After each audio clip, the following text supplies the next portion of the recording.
Movie की कहानी शुरू होती है कुछ लोगों से जो कि किसी के कॉल या फिर किसी की बातों को रिकॉर्ड कर रहे थे। और उसके बाद में हम कोर्टनी नाम की एक लड़की को देखते हैं जो कि मेकअप कर रही थी। उसके पास में एक आदमी आता है जो कि कोर्टनी को उसके काम के लिए जल्दी रेडी होने को कहता है। फिर कुछ देर के बाद में कोर्टनी एक डाइनिंग टेबल के पास आती है जहाँ पर वो अपने सारे कपड़े उतारकर नेकेड ही उस डाइनिंग टेबल पर लेट जाती है। फिर वहाँ पर सोनी नाम का एक जापानी शेफ आता है जो कि कोर्टनी की बॉडी पर उस खाने को सजाने लगता है। कोर्टनी यहाँ पर एक सुशी गर्ल थी और आज इस काम में उसका पहला दिन था। अब खाने को कोर्टनी के ऊपर सजाने के बाद में शेफ कोर्टनी को कुछ एडवाइस देता है कि कुछ भी हो जाए कोर्टनी को किसी के साथ भी आई कांटेक्ट नहीं करना है, किसी के साथ भी कोई बातचीत नहीं करना है, बस एक डेड बॉडी की तरह लेटा रहना है। अगर उसने कोई भी मूवमेंट की तो वो मारी जाएगी। दूसरी तरफ हम फिश नाम के एक आदमी को देखते हैं जिसने जेल में अपनी सजा पूरी कर ली थी। जेल से निकलते ही फिश अपने घर पर कॉल करता है और कॉल उसकी बेटी उठाती है, लेकिन वो अपने फादर से बात करके जरा भी खुश नहीं थी। फिश की बेटी उसकी वाइफ को फोन देती है लेकिन वो फिश की आवाज़ सुनते ही फोन को कट कर देती है, जिस बात से फिश बहुत ही दुखी था। फिर उसके बाद में फिश को एक आदमी पिकअप करने के लिए आता है और रास्ते में फिश उस आदमी को ये कह रहा था कि उसने पुलिस के सामने उनका नाम नहीं लिया है तो उसे जाने दिया जाए, लेकिन वो आदमी फिश की बातों का कोई जवाब नहीं देता है। सीन कट होता है और अगेन उस जापानीज होटल में आ जाता है जहाँ पर हम ड्यूक और क्रो को देखते हैं। क्रो को ये जगह बिल्कुल भी पसंद नहीं थी, लेकिन ड्यूक यहाँ पर एक बड़ा जापानीज रेस्टोरेंट बनाने वाला था। ड्यूक उसे उसी रूम में लेकर जाता है जहाँ पर वो सुशी गर्ल थी। सुशी गर्ल को देखकर क्रो खुश हो जाता है और उस सुशी गर्ल से कोई मूवमेंट करवाने की कोशिश भी करता है, लेकिन कोर्टनी बिल्कुल भी नहीं हिलती है और वो अपना सुशी गर्ल के रोल को बहुत ही अच्छे से कर रही थी। ड्यूक ने पूरे होटल को रेनोवेट नहीं किया था, बस एक ही रूम को उसने जापानीज थीम में रेडी किया था, जो रूम क्रो को बहुत पसंद आता है। क्रो और ड्यूक कुछ देर तक बातें करते हैं और उसके बाद में वहाँ पर उनका एक दोस्त मैक्स आता है। क्रो और मैक्स की दोस्ती अच्छी नहीं थी और दोनों एक दूसरे को देखकर ताना मारने लगते हैं। फिर उसी टाइम उनका एक और पुराना दोस्त फ्रांसिस आता है और वो भी सभी के साथ में बातें करने लगता है। यहाँ पर हमें पता चलता है जहाँ पर पास्ट में उन लोगों ने साथ में मिलकर कुछ काम किया था जिसमें फिश भी उनके साथ में था। फिर 6 साल के बाद में फिश जेल से निकलता है और इसलिए ड्यूक ने आज सभी को मिलने के लिए बुलाया था, क्योंकि कुछ ऐसी चीज़ थी जो सिर्फ फिश को ही पता थी और आज वे लोग फिश से उस चीज़ का पता निकलवाने वाले थे। फ्रांसिस ने 5 महीने पहले ये सब काम छोड़ दिए थे, लेकिन ड्यूक उसे आज की रात के लिए उसके साथ में रहने के लिए फोर्स करता है। यहाँ पर फिर बातों ही बातों में मैक्स और क्रो के बीच में झगड़ा होता है और क्रो के फेस पर चोट लग जाती है, जिसे क्रो बाथरूम में साफ करने के लिए जाता है। फ्रांसिस यहाँ पर सभी बातों को सुशी गर्ल के सामने डिस्कस करने से डर रहा था और ड्यूक यहाँ पर फ्रांसिस को सुशी गर्ल के लिए टेंशन लेने से मना करता है। उसके मुताबिक सुशी गर्ल उनकी बातों को कहीं भी नहीं बताएगी। फिर कुछ देर के बाद में वहाँ पर फिश आ जाता है और ड्यूक उसका वेलकम करता है और उसके बाद ड्यूक सभी को डाइनिंग टेबल पर बैठने को कहता है जहाँ पर उनका नेम प्लेट लगा हुआ था और सभी को वहीं पर बैठना था। सभी की चेयर पर एक एक मास्क रखे हुए थे और उन मास्क का सबका उनके पास्ट से कोई ना कोई कनेक्शन जरूर था। सभी सुशी गर्ल की बॉडी से खाना खाने लगते हैं और मैक्स तो यहाँ पर चॉपस्टिक भी पकड़ नहीं पा रहा था क्योंकि उसे चॉपस्टिक से खाना नहीं आता था और उसे देखकर क्रो उसका मजाक बनाता है। मैक्स यहाँ पर डायरेक्ट फिश से उसके पैसे के बारे में पूछता है और आखिर ये लोग किस पैसे की बातें कर रहे थे ये हम आगे देखने वाले हैं। फिश यहाँ पर यही बोल रहा था कि ना ही उसके पास में पैसे है और ना ही उसने पुलिस के सामने उनका नाम लिया है, उसे बस अपनी फैमिली के पास में सही सलामत अपने घर जाना है और उन डायमंड के चक्कर में उसके 6 साल बर्बाद हो चुके थे। लेकिन ड्यूक उसकी बातों पर बिलीव नहीं करता है और उसे सच बताने को कहता है। यहाँ पर फिश मैक्स और बाकी सभी के ऊपर इल्जाम लगाने लगता है कि क्या पता उन लोगों ने ही डायमंड चोरी करके उसे जेल भेजा होगा। यहाँ पर ड्यूक फिश को डायमंड के बारे में बता देने को कहता है, नहीं तो वो उसे टॉर्चर करने की बातें करता है। फिश भी कुछ नहीं बताता है और तब क्रो फिश के सामने एक टॉर्चर किट रखता है। सीन कट होता है और अब कहानी 6 महीने पहले की तरफ आ जाती है जहाँ पर हम मैक्स, ड्यूक, फिश, क्रो और फ्रांसिस को देखते हैं और उनके साथ में एक ड्राइवर भी था। वो सभी एक बिल्डिंग में कुछ डायमंड को लूटने वाले थे। फिश यहाँ पर उनके ग्रुप में नया था, लेकिन अब उनको यहाँ पर मिलकर काम करना था। सभी रॉबरी के लिए रेडी होते हैं और उन लोगों के पास में रियल गन भी थे। इसका मतलब साफ था कि ये कोई छोटी मोटी रॉबरी तो नहीं होने वाली थी। ड्यूक सभी को मास्क देता है ताकि उन लोगों को कोई पहचान नहीं पाए। ड्यूक सभी को मास्क भी देता है ताकि उन लोगों को कोई भी पहचान नहीं पाए और ये वही मास्क थे जो कि हमने कुछ देर पहले देखे थे। कहानी अब प्रेजेंट टाइम में आती है जहाँ पर मैक्स और क्रो ने फिश को चेयर के साथ में बांध दिया था और डायमंड का पता लगाने के लिए वे सभी बारी बारी से फिश को टॉर्चर करने वाले थे। ड्यूक टेबल पर एक टाइमर लगा देता है और उस टाइमर के पूरा होने से पहले अगर फिश ने डायमंड का पता नहीं बताया तो उसे और टॉर्चर किया जाएगा। ड्यूक फिर फिश के सामने बैठकर उससे बातें करने लगता है और उसके मुताबिक उस दिन पुलिस के आने पर आखिरी में फिश ही वहां पर भागा था और डायमंड का बैग भी उसके साथ ही था। तो डायमंड कहाँ थे इस बारे में फिश को नहीं पता था। अब टाइम पूरा हो जाता है लेकिन फिश तब भी अपना मुंह नहीं खोलता है। तो इसलिए ड्यूक के कहने पर मैक्स फिश को टॉर्चर करने लग जाता है। यहाँ पर फ्रांसिस फिश को टॉर्चर करने के खिलाफ था और उसके मुताबिक फिश उनकी टीम में था तो उसे ऐसा टॉर्चर करना सही नहीं था। लेकिन यहाँ पर कोई भी फ्रांसिस की बातों पर ध्यान नहीं देता है और मैक्स यहाँ पर फिश को मारने पीटने लगता है। मैक्स को वैसे भी फाइट करने का मौका चाहिए था तो उसे फिश को टॉर्चर करके मजा आ रहा था। ड्यूक फिर मैक्स को रोकता है और फिर से टाइमर को स्टार्ट करके फिश को एक मौका देता है डायमंड का पता बताने के लिए। मैक्स फिश से डायमंड का पता नहीं निकलवा पाया था तो इसलिए क्रो मैक्स का मजाक उड़ाता है। मैक्स और क्रो $5000 का चैलेंज भी लगाते हैं कि कौन पहले फिश से डायमंड का पता निकलवाएगा। फिर क्रो कुछ टूल्स को फिश के पास उसको टॉर्चर करने के लिए लेकर जाता है। अब टाइमर के खत्म होते ही क्रो एक चॉपस्टिक को फिश के पैर पर एक हथौड़ी से मारकर घुसा देता है। दर्द से फिश इतना जोर से चिल्लाता है कि उसकी चीखें उस होटल के बाहर तक जाती है। गुस्से में फिश क्रो को गाली देने लगता है जिस बात से मैक्स क्रो पर हंसने लगता है। क्रो फिश को और टॉर्चर करने वाला था लेकिन ड्यूक उसे रोकता है और एक बारी में कोई एक बार फिश को टॉर्चर कर सकता था।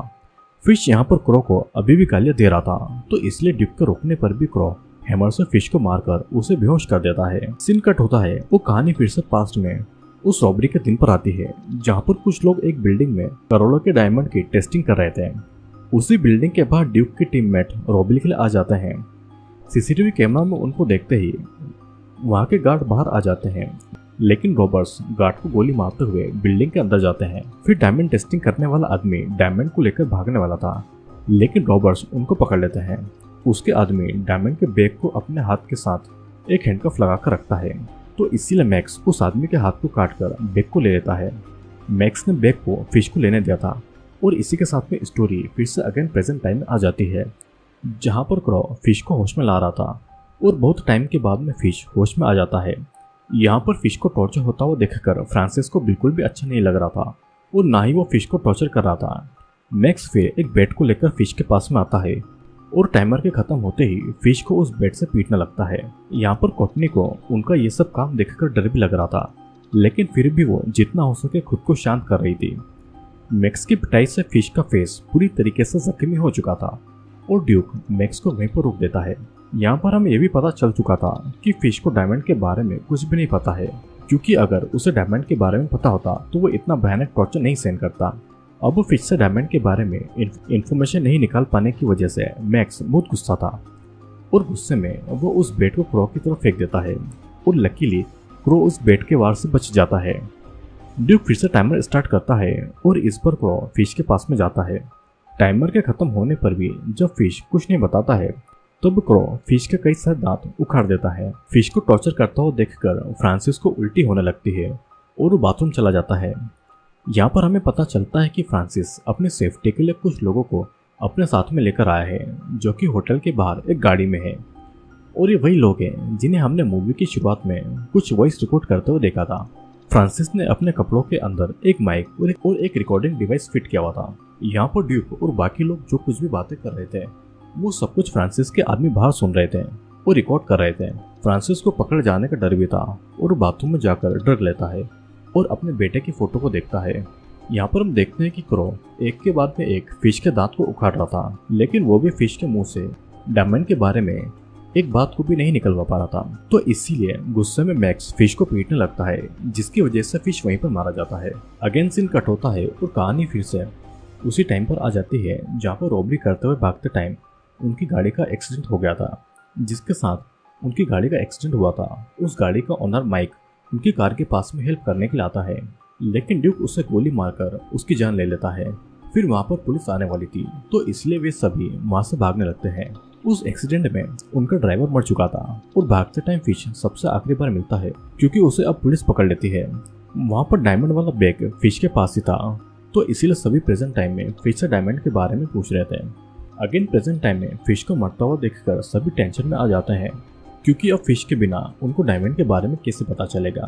क्रो यहाँ पर मैक्स को ही उल्टा सीधा कह रहा था क्योंकि उसी ने गुस्से में फिश को मार डाला था। दोनों के बीच में झगड़ा हो ही रहा था कि तभी वहाँ पर फ्रांसिस आकर ड्यूक पर डायमंड चोरी का इल्जाम लगा देता है। फ्रांसिस के मुताबिक ये सब ड्यूक का प्लान था कि वे लोग आपस में लड़कर एक दूसरे को मार देंगे और डायमंड का अकेला मालिक वो खुद बन जाएगा। अब फिर खुद का फंसताव देखकर ड्यूक सभी को ये बात बता देता है कि फ्रांसिस बाहर कुछ लोगों को लेकर खड़ा हुआ है जो कि उनकी बातें रिकॉर्ड कर रहे हैं। फिर ड्यूक जब फ्रांसिस की शर्ट को उतारकर सबको माइक दिखाने वाला था तो हम देखते हैं कि वहाँ पर कोई माइक था ही नहीं।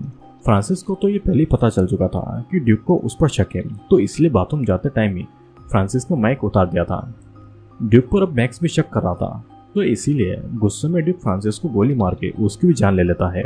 लेकिन यहाँ पर क्रो ड्यूक का साइड लेता है और तब मैक्स और क्रो एक दूसरे पर गोली चलाने लगते हैं। वैसे भी उन दोनों की पहले से ही नहीं बनती थी और यहाँ पर क्रो की गोली से मैक्स मारा जाता है, लेकिन क्रो भी जिंदा था और जख्मी था।